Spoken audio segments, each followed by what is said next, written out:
నమస్తే, welcome to 99 TV. Congress eco సిస్టంలోనే ఏదైనా సమస్య ఉందా? వాళ్ళ ఆలోచన విధానంలోనే. మనం ఓడిపోతే మంగళవారం కాబట్టి ఓడిపోయామని చెప్పుకోవటం, అలాగే అవతల వాళ్ళు గెలిస్తే దానికేమో ఓటు చోరీ జరిగిందనే ఒక ఆరోపణలు చేయటం, ఇదేనా కాంగ్రెస్ సంస్కృతి? దీని మీద పెద్ద డిబేట్ అయితే జరుగుతుంది. హోంమంత్రి అమిత్ షా ఇచ్చిన సమాధానం చూస్తే ఒక్కసారి కాంగ్రెస్ గతంలో ఏం చేసింది అంటే ఈ జనరేషన్స్కి తెలియకపోవచ్చు కాక, తెలియదు కాబట్టి ఏం చేసిందో చెప్పడం కోసమే అమిత్ షా అంత సుదీర్ఘమైన వివరణ హోంమంత్రిగా లోక్సభలో ఇచ్చారు. దీనికి సంబంధించి సమగ్ర విశ్లేషణ అందించడానికి మనతో ఉన్నారు political analyst and senior journalist Suresh Kochatla garu. నమస్తే సురేష్ గారు. చాలా డీటెయిల్డ్ బ్రీఫింగ్ కదా నిన్న అమిత్ షా గారు, అగ్రెసివ్ పాయింట్ బై పాయింట్ వెళ్ళారు. ఒక మూమెంట్లో రాహుల్ గాంధీ అన్నారు, నేను ప్రెస్ కాన్ఫరెన్స్ చేస్తా కదా, దాని మీద ఒక డిబేట్ చేద్దాం మీతో. నేను అమిత్ షా గారు చెప్పారు, మీరెవరు నన్ను చెప్పడానికి, నేనేం చేయాలి చెప్పాల్సింది నేను డిసైడ్ చేస్తాను, మీరెవరు డిసైడ్ చేయడానికి చెప్పి రాహుల్ గాంధీ ఫుల్ డోస్ ఇచ్చారు. దాని తర్వాత పాయింట్ బై పాయింట్ తీసుకురాగానే రాహుల్ గాంధీ పార్లమెంట్ నుంచి పారిపోయాడు, వాళ్ళ ఎంపీలతో సహా పారిపోయాడు. కానీ ఆయన మాట్లాడినప్పుడు బీజేపీ వైపు నుంచి ఎవరు బయటికి వాకౌట్ చేయలేదు. మెచ్యూరిటీ చూడండి, అక్కడ కూడా మీరు రిప్లై డిమాండ్ చేస్తున్నారు హోమ్ మినిస్టర్ దగ్గర నుంచి. Home minister as a leader of the house is giving the reply. మీరు ఆ రిప్లైని you are not ready to accept that reply. ఇది ఫస్ట్ టైం కాదు, రాహుల్ గాంధీ ఎప్పుడైనా చూడండి, ఈవెన్ లోక్సభలో కూడా మోదీ గారు మాట్లాడుతున్నప్పుడు మొత్తం గొడవ చేస్తారు వీళ్ళు, అసలు స్పీచ్ వినలేము మనం. అదే టైంలో అక్కడ రాహుల్ గాంధీ మాట్లాడినప్పుడు ఎవరు మాట్లాడినా కానీ దేర్ నో కౌంటరింగ్ దేర్. ఇది మనం అర్థం చేసుకోవాలి. రాజ్యసభలో కూడా అంతే. సో డెఫినెట్గా లీడర్ ఆఫ్ ఆపోజిషన్ మీకు ఒక రెస్పాన్సిబిలిటీ ఉందంటే మీరు అక్కడ కూర్చొని వినాల్సిన కెపాసిటీ మీకు ఉండాలి. You should have the maturity for అది లేదు రాహుల్ గాంధీలో. ఇన్ఫ్యాక్ట్ ఈ ఎస్ఐఆర్ డిబేట్ నుంచే ఈ డిబేట్ అంత ఉంది. ఎందుకంటే దానికన్నా ముందు మెయిన్ డిబేట్స్ ఒకటి వందే మాతరం గురించి ఆ డిబేట్ జరిగింది. ఆ రోజు కూడా మోదీ గారు చాలా క్లినికల్గా వందే మాతరాన్ని 5 ముక్కలు చేశారు. 5 స్టాంజాలు ఉన్నాయి. 5 స్టాంజాల్లో 3 స్టాంజాలు తీసేశారు, 2 స్టాంజాలే పాడమంటున్నాను. నేను నిన్న వాసుదేవన్ గారు నెహ్రూ లైబ్రరీ మ్యూజియం నుంచి డిజిటైజ్ అయిన వర్షన్ నుంచి correspondence of Nehru with I think the west Bengal chief minister, I don't remember ఎవరున్నారు ఆ టైంలో, బీసీ రాయ్ ఉన్నారు అనుకుంటా, ఆయనతోనే ఒక కరస్పాండెన్స్, రిటర్న్ కరస్పాండెన్స్ నెహ్రూ గారిది నెహ్రూ మ్యూజియంలో అవైలబుల్ ఉంది. దాని డిజిటైజ్ ఫామ్ చూశాను నేను. దాంట్లో ఆయన ఎక్స్క్యూజ్ ఏంటంటే, ఐఎమ్ స్టార్టింగ్ విత్ దిస్ ఎందుకంటే లోక్సభలో జరిగిన 2 డిబేట్లు చాలా ఇంపార్టెంట్. ఒకటి వందే మాతరం గురించి, ఇంకోటి ఎస్ఐఆర్ గురించి. సో ఈ పాయింట్లో వందే మాతరంలో నెహ్రూ గారు ఏం చెప్పారంటే, వందే మాతరంని ఎందుకు మనం తీసుకుంటున్నాం నేషనల్ సాంగ్గా, నేషనల్ యాంథమ్ కాకుండా నేషనల్ యాంథమ్ జనగణమన పెట్టుకున్నాం. ఎందుకంటే వందే మాతరం అందరికీ అర్థం కాదు. ఆలోచించండి, వందే మాతరం ఫారిన్ మిషన్స్, వాళ్ళు ఇండియాలో ఉన్న ఫారిన్ మిషన్స్కి అర్థం కాదు.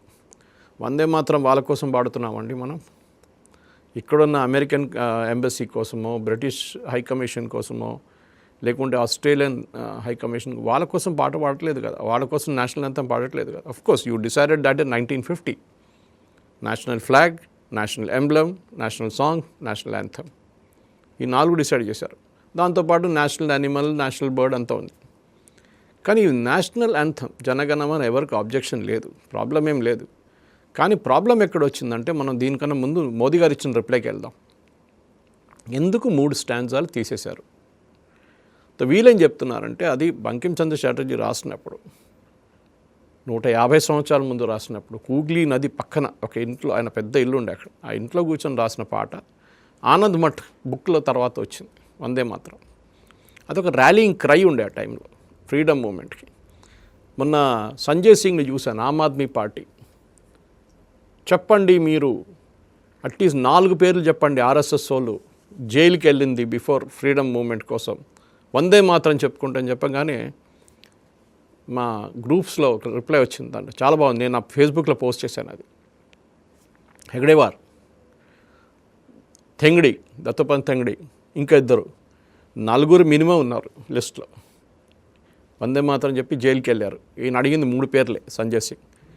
కాంగ్రెస్ వాళ్ళది ప్రాబ్లం ఏంటంటే, వాళ్ళు అనుకుంటే అది మా కాపీ రైట్, వందే మాత్రం అంటే మా కాపీ రైట్. సరే, మీ కాపీ, ఇది రాసింది బంకిం చంద్ర చటర్జీ, మీ వాళ్ళు కాదు కదా, ఆయన కాంగ్రెస్ పార్టీ మెంబర్ కూడా కాదు. ఆయన ఆనంద్ మఠ్ పుస్తకంలో అది రాసినప్పుడు ఈ పోయిటరీ ఇది ఉండే అనమాట. 5 స్టాన్సాలు ఉన్నాయి వాసుదేవన్ గారు. మోదీ గారు పాడారు కూడా అది పార్లమెంట్లో. మీరు సంఘ్ వాళ్ళ ఏదైనా ఫంక్షన్కి వెళ్తే ఆర్ఎస్ఎస్ వాళ్ళది కంప్లీట్ 5 స్టాన్సాలు పాడతారు వాళ్ళు. అట్లనే ఏదైనా మన బజరంగ్ దళ్ కానీ అట్లాంటి కొన్ని ఆర్గనైజేషన్స్కి వెళ్ళినప్పుడు అక్కడ కూడా విశ్వ హిందూ పరిషత్ మొత్తం వందే మాత్రం కంప్లీట్గా పాడతారు. ఇది ఎందుకు తగ్గించారు 3 లైన్లు? అక్కడే హిస్టరీ వస్తుంది. దీన్ని ఫస్ట్ ఎవరు అబ్జెక్ట్ చేశారంటే అలీ బ్రదర్స్, ఇండియన్ యూనియన్ ముస్లిం లీగ్లో. దాంట్లో ఒక స్టాన్జాలో మా దుర్గా, మా సరస్వతి, మా లక్ష్మి గురించి మెన్షన్ ఉంది, డైరెక్ట్గా చెప్తున్నారు. తో ఆయన ఏమన్నారు, మా జాతి మా రిలీజియన్ దీన్ని పర్మిట్ చేయదు, మేము ఇంకొక రిలీజియన్ దేవుని గురించి మేము అసలు we will not Singh a song. మీరు దీనికన్నా ముందు ఈవెన్ జనగణమన గురించి ఆబ్జెక్ట్ చేశారు, దట్ వీ హ్యావ్ టు బో బిఫోర్ సంబడి, అంటే వీ విల్ నాట్ బో బిఫోర్ ఎనీబడి ఎక్సెప్ట్ అల్లా. అంబేద్కర్ గారు చాలా బాగా చెప్పారు అది ఆయన పుస్తకంలో. I think it was reference to Pakistan అనుకుంటాను. He said very clearly that ఇస్లాం అనే రిలీజియన్ ఒక కంట్రీకి లాయల్టీ లేదు, వాళ్ళ రిలీజియన్కి లాయల్టీ ఉంటుంది ఆ ప్రజలకు. Anybody who follows Islam will not be loyal to the country, he will be loyal to his religion. అది వాళ్ళ తప్పు కాదు, అది బుక్ అట్లా taught like that, you're taught like that, you're told to behave like that చిన్నప్పటి నుంచి. అది మీరు ఏ దేశానికి వెళ్ళినా, ఏ ఇస్లామిక్ కంట్రీకి వెళ్ళినా అదే ఉంటుంది. They are first loyalty. దానికోసం ఎప్పుడైనా చూడండి వాళ్ళు ఏమంటారు, రిలీజియన్, మా రిలీజియన్ అన్నిటికంటే important, not our country, country comes next or even దాని తర్వాత. అసదుద్దీన్ ఓవైసీ కూడా ఒకసారి చెప్పారు ఈ మాట. కానీ ఈ 3 స్టాన్జాస్లో తీసింది అలీ బ్రదర్స్ తర్వాత మొహమ్మద్ అలీ జిన్నా వచ్చారు ఆబ్జెక్ట్ చేసుకుంటే. దీంట్లో రియలీ హిందూ దేవతలు ఉన్నారు, so we want sing it. తో నెహ్రూ ఒక కమిటీని పెట్టారు. I think it was somewhere in UP ఏదో సెషన్లో, ఫిరోజాబాద్ ఇక్కడ జరిగిన ఒక సెషన్లో Netaji Subhash Chandrabose, Sardar Patel, Nehru, Sarojini Naidu and they was a 5th person. వీళ్ళు 5గురు కూర్చొని డిసైడ్ చేశారు. And even Rabindranath Tagore was involved, even though is not a member of Congress party. ఆయన కూడా ఇన్వాల్వ్ చేశారు. ఏం చేయాలి, వీళ్ళు అబ్జెక్ట్ చేస్తున్నారు. ఎవరు? ముస్లిం లీగ్ వాళ్ళు. వాళ్ళకి సపరేట్ దేశం కావాలి, మీరు అక్కడికి వెళ్తున్నప్పుడు ఇదందుకు ఆబ్జెక్ట్ చేస్తున్నారు, మీరు ఎట్లయినా అక్కడికి వెళ్తున్నారు కదా. Of course this is 1937. అప్పుడు దాకా ముస్లిం లీగ్కి మరి డిమాండ్ వీళ్ళు కన్సిడర్ చేయలేదు separate state country for Muslims అని చెప్పేసి. సో వాసుదేవన్ గారు అక్కడ మొదలైంది. లాస్ట్లో వీళ్ళు 5గురు కలిసి డిసైడ్ చేశారు, వీళ్ళు డ్రాప్ 3 స్టాన్సాస్. ఓకే, డ్రాప్ చేశారు. దాని తర్వాత దాన్ని నేషనల్ సాంగ్గా వీళ్ళు వాళ్ళ కాంగ్రెస్ సెషన్లో, కోల్కతాలో జరిగిన సెషన్లో పాడారు. They song only 2 స్టాన్సాస్. ఇప్పుడున్న మనం వందే మాత్రం పాడుతున్న స్కూల్లో కానీ మిగతా ఏ ఫంక్షన్లో పాడుతున్న 2 స్టాన్సాలే ఉన్నాయి. అంటే మీరు అప్పుడే ఒక ముస్లిం అపీస్మెంట్ అక్కడి నుంచి మొదలుపెట్టారు. నెహ్రూ గారి టైం నుంచి ఇప్పుడు రాహుల్ గాంధీ దాకా అని ఒక లైన్ డ్రా చేశారు మోదీ గారు. రామ్ జన్మభూమి రామ్లల్లా విగ్రహానికి అక్కడ వెళ్ళి ఒక ప్రేయర్ చేసుకోవడానికి, అక్కడ వెళ్ళి మొక్కోవడానికి మీరేమైనా to pay your respects to lord Ram Lalla ఇవాళ దాకా సోనియా గాంధీ వెళ్ళలేదు, ప్రియాంక వాద్రా వెళ్ళలేదు, రాహుల్ గాంధీ వెళ్ళలేదు. Of course you can include Rehan Vadra, ఎందుకంటే నెక్స్ట్ ఆల్రెడీ వచ్చేసారు లైన్లో వాళ్ళది, ప్రైవేట్ లిమిటెడ్ కంపెనీది నెక్స్ట్ డైరెక్టర్. ఎందుకు అంటే వాళ్ళకి ఇన్హెరెంట్ హేట్ ఉంది హిందూస్ అంటే. అది మీరు ఎక్కడైనా చూడండి, సిద్ధరామయ్య నుంచి రేవంత్ రెడ్డి నుంచి to Rahul Gandhi. And Revanth Reddy I'm surprise, he was an ABVP person before.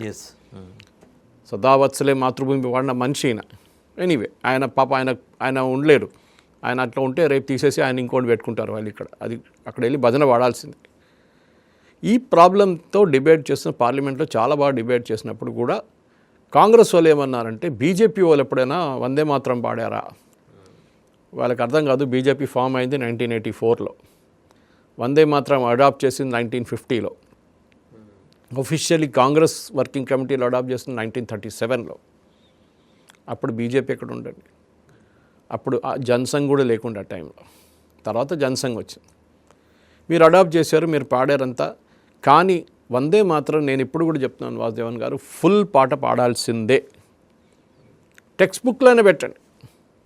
Somebody as an objection, నేను పాడను, నేను దీన్ని పట్టించుకోను అంటే ఓకే, నో ప్రాబ్లం, మీరు పక్కన నిలబడండి, మీరు పాడకండి.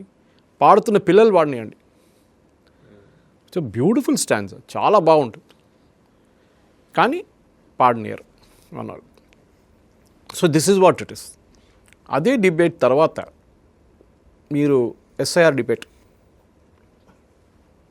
డిబేట్లో మెయిన్ పాయింట్ ఏంటి? వీళ్ళది ఏంటంటే ఎలక్షన్ కమిషన్ ఫ్రాడ్ చేస్తున్నారు, చాలామందిని ఓటర్ లిస్ట్ని తీసేశారు. We will start with Bihar. అక్కడి నుంచి మొదలైంది కదా ఇదంతా. స్పెషల్ ఇంటెన్సివ్ రివిజన్ ఎందుకు చేశారు? చనిపోయిన ఓటర్లు తీయడానికి, డూప్లికేట్ ఓటర్లు తీయడానికి, పర్మనెంట్లీ షిఫ్టెడ్ ఓటర్స్ అంటే ఒక స్టేట్ నుంచి ఇంకో స్టేట్కి మైగ్రేట్ అయిపోయారు ఈ ఓటర్స్ని. రాహుల్ గాంధీ హర్యానా, కర్ణాటక, మహారాష్ట్ర అన్ని ప్లేసెస్లో ఏం చెప్తున్నా అంటే ఒక అడ్రస్లో 400 మంది ఉన్నారు. అది అమిత్ షా గారు నిన్న పార్లమెంట్లో ప్రూవ్ చేశారు. ఆయన రాజస్థాన్లో ఒక చోట్లో ఎక్కడో 285 మంది ఉన్నారు ఒకటే అడ్రస్. అంటే అది ఒక ఏకర్ ల్యాండ్లో ఒక జాయింట్ ఫ్యామిలీ వాళ్ళు డివైడ్ చేసుకున్నారు ల్యాండ్. 20, 30, 40 ఇల్లు కట్టుకున్నారు వాళ్ళు సపరేట్గా. ఎప్పటి నుంచో, ఇప్పుడు కాదు అది. I think it's Haryana, Congress హయాం నుంచే నడుస్తుంది అది. ప్రాబ్లం అది కాదు, అడ్రస్ ఒకటే, వాళ్ళ మున్సిపల్ అడ్రస్ ఒకటే ఉంది వాళ్ళకి. కాదు నేను చెప్పిందే కరెక్ట్. ఎట్లా అవుతుంది అట్లా? We are not prepared to listen. ఆయన డిబేట్ అంటున్నారు. డిబేట్ నేను కూడా కూర్చుంటాను రాహుల్ గాంధీ, అమిత్ షా గారు అక్కర్లేదు. I will sit with Rahul Gandhi. నేను కాకుండా ఆనంద్ రంగనాథన్ తీసుకురండి, సాయి దీపక్ని తీసుకురండి, or any good debate, even Sudhanshu Trivedi is good enough for Rahul Gandhi, Sambit Patra. చింపేజ్ పడేస్తారు వాళ్ళు, because there is no logic. If he saying what is saying is correct. ఆయన ఎలక్షన్ కమిషన్ చెప్పినట్ల ఒక అఫిడవిట్ ఫైల్ చేయాలి ఉండే, చేయలేదు. He has not done it. So Vasudevan garu ఇక్కడ start అవుతుంది ప్రాబ్లం. సో ఇది ఒక ఇన్సూరెన్స్గా తీసుకుంటున్నాడు రాహుల్ గాంధీ. సో అమిత్ షా గారు చాలా క్లియర్గా పాయింట్అవుట్ చేశారు, మీ ప్రాబ్లం ఏంటంటే మీ లీడర్షిప్ ఫెయిలియర్. ఎలక్షన్ మీద ఎలక్షన్ మీరు ఓడిపోతున్నారు. మీ లీడర్షిప్ని ఆ తప్పు మేము చేసిన తప్పు, ఏదో స్ట్రాటజీ తప్పు ఉండే, మేము వీళ్ళు కరెక్ట్ అవసరం అని చెప్పకుండా ఫస్ట్ ఈవీఎంలు, దాని తర్వాత ఇప్పుడు ఎలక్ట్రల్ రోల్స్, ఇప్పుడు ఎలక్షన్ కమిషన్ ఎంటబడ్డారు. The most dangerous thing I think, ఎవరైనా election commission I'm surprise he's not filed a case. సుప్రీంకోర్టుకి ఎవరైనా వెళ్ళి చెప్పాలి. ఒక కాన్స్టిట్యూషనల్ అథారిటీని రాహుల్ గాంధీ ఓపెన్లీ థ్రెటన్ చేస్తున్నారు. మేము వచ్చినప్పుడు మిమ్మల్ని చూసుకుంటాం. ఏంటండి అది? మీ ఇంటి పనిమనిషా ధమ్కి ఇవ్వడానికి? అది కూడా ఇస్తే వాళ్ళు కూడా కొడతారు తిరిగి మిమ్మల్ని. వాళ్ళు కూడా అగ్రెసివ్ అయిపోయారు. మీరు ఏం ధమ్కి ఇస్తున్నారు? కాన్స్టిట్యూషనల్ జడ్జిని మీరు చేస్తున్నారు, కాన్స్టిట్యూషనల్ అథారిటీస్ని మీరు థ్రెటన్ చేస్తున్నారు. ఎందుకు?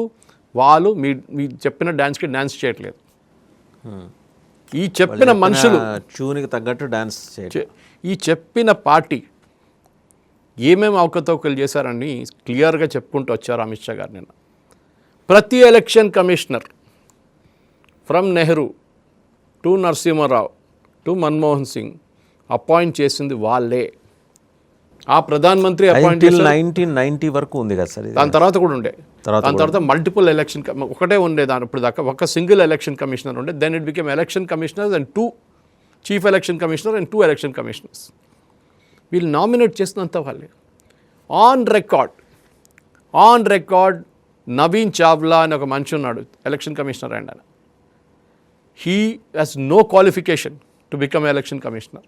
మీకు అట్లీస్ట్ సివిల్ సర్వెంటో, మీరు సివిల్ సర్వీస్లో పనిచేసిన మనిషి ఉంటే then you can become an election commissioner. మీకు మెషినరీ తెలుసు ఎట్లా పనిచేస్తున్నారు. ఆయన క్లెయిమ్ టు ఫేమ్ అంటాం మన ఇంగ్లీష్లో. ఆయనకు ఏ క్వాలిఫికేషన్, ఒకటే క్వాలిఫికేషన్, మదర్ టెరీసా గురించి ఒక పుస్తకం రాశారు. దానికి recommended by Sonia Gandhi as election commissioner అని ఫైల్ నోటింగ్ ఉంది. ఆలోచించండి, వాట్ పొజిషన్ సోనియా గాంధీ దగ్గర, ఏ పొజిషన్లో ఉండే, ఆమె ఏ కాన్స్టిట్యూషనల్ పొజిషన్లో ఉండే అపాయింట్ చేయడానికి. Naveen Chawla, MS Gill, TN Seshan, great commissioner, no doubt about it. MS Gill ఆయన పదవి నుంచి రిటైర్ అయిన తర్వాత joint Congress party became a minister. Election కలిసి మినిస్టర్ అయ్యారు, రాజ్యసభ ఐ థింక్ మినిస్టర్ అయ్యారు. అప్పుడేంటండి, అప్పుడు ఏ ప్రాబ్లం లేదా రాహుల్ గాంధీ గారికి? ఇప్పుడున్న ఎలక్షన్ కమిషనర్స్ అనే ప్రాబ్లం ఉన్నారు. మీ ఫ్యామిలీ వాళ్ళు అపాయింట్ చేసుకున్నారు, ఇంకెవరు కాదు. మన్మోహన్ సింగ్ మీరు అనుకుంటారా ఏదైనా ఎలక్షన్ కమిషనర్ నామినేట్? ఆయనకు అసలు బాత్రూమ్కి వెళ్ళాలని కూడా పాపం పర్మిషన్ తీసుకోవాల్సి వస్తుంది ఆయనకి. అట్లా ఉండే ఆయన పరిస్థితి. ఇవాళ రోబో. అట్లాంటి మనుషులు ఇప్పుడు ఏమంటున్నారు, ఎలక్షన్ కమిషనర్ దానికి నువ్వు సుప్రీంకోర్టు చీఫ్ జస్టిస్ని పెట్టట్లేదు. సుప్రీంకోర్టు కూడా వాళ్ళకి జడ్జిమెంట్లు అన్నారు. వాళ్ళ కొలీజియం సిస్టమ్ తీసేశారు కదా. ఎవరు తీశారండి కొలీజియం సిస్టమ్? సుప్రీంకోర్టు తీసేశారు. దాంట్లో ఏముండే leader of opposition, prime minister and chief justice. వాళ్ళు తీసి మార్చుకొని వాళ్ళ మనుషులను పెట్టుకున్నారు. దానికోసం ఇప్పుడు the present chief justice says we will revisit it, మనం చూద్దాం ఇంకోసారి అని చెప్పేసి. దిస్ ఈజ్ ఇంపార్టెంట్ వాసుదేవన్ గారు. ఈ పొజిషన్లోనే డెఫినెట్గా ఇక్కడి నుంచి the government, I think I really loved Amit Shah yesterday. చాలా బాగా అగ్రెసివ్గా చేశారు. మోదీ గారు అప్పుడు కూడా సాఫ్ట్గా మాట్లాడతారు, కానీ అమిత్ షా అయితే చింపి పడేశారు రాహుల్ గాంధీని. ఓడిపోయారు, అక్కడి నుంచి పారిపోయాడు పార్లమెంట్ నుంచి. ఇప్పుడు ఎక్కడో జర్మనీకి వెళ్ళారంట. దానికోసం బహుశా ఫ్లైట్ ఉంటుందో, దానికోసం ఫ్లైట్ కోసం ఆయన వాకౌట్ చేశారేమో. వీళ్ళు దాంతోపాటు వాళ్ళ పార్టీ వాళ్ళందరూ వాకౌట్ చేశారు. ఇది ప్రాబ్లం. రాహుల్ గాంధీకి leadership failure, he is a failure. వీళ్ళందరూ ఆయన్ని తీసుకొని మీరే రాజు మీరే మహారాజు అని చెప్పి నడుచుకుంటూ చూడండి, వాళ్ళు యాక్సెప్ట్ చేయట్లేదు. వాళ్ళకి వాళ్ళ పార్టీలో ఇంకొక లీడర్ని ఎప్పుడో ఎన్నుకోవాలండే, ఈయనని తీసి పక్కన పెట్టాలి. కానీ వాళ్ళకి ఎవ్వరికి దమ్ము లేదు.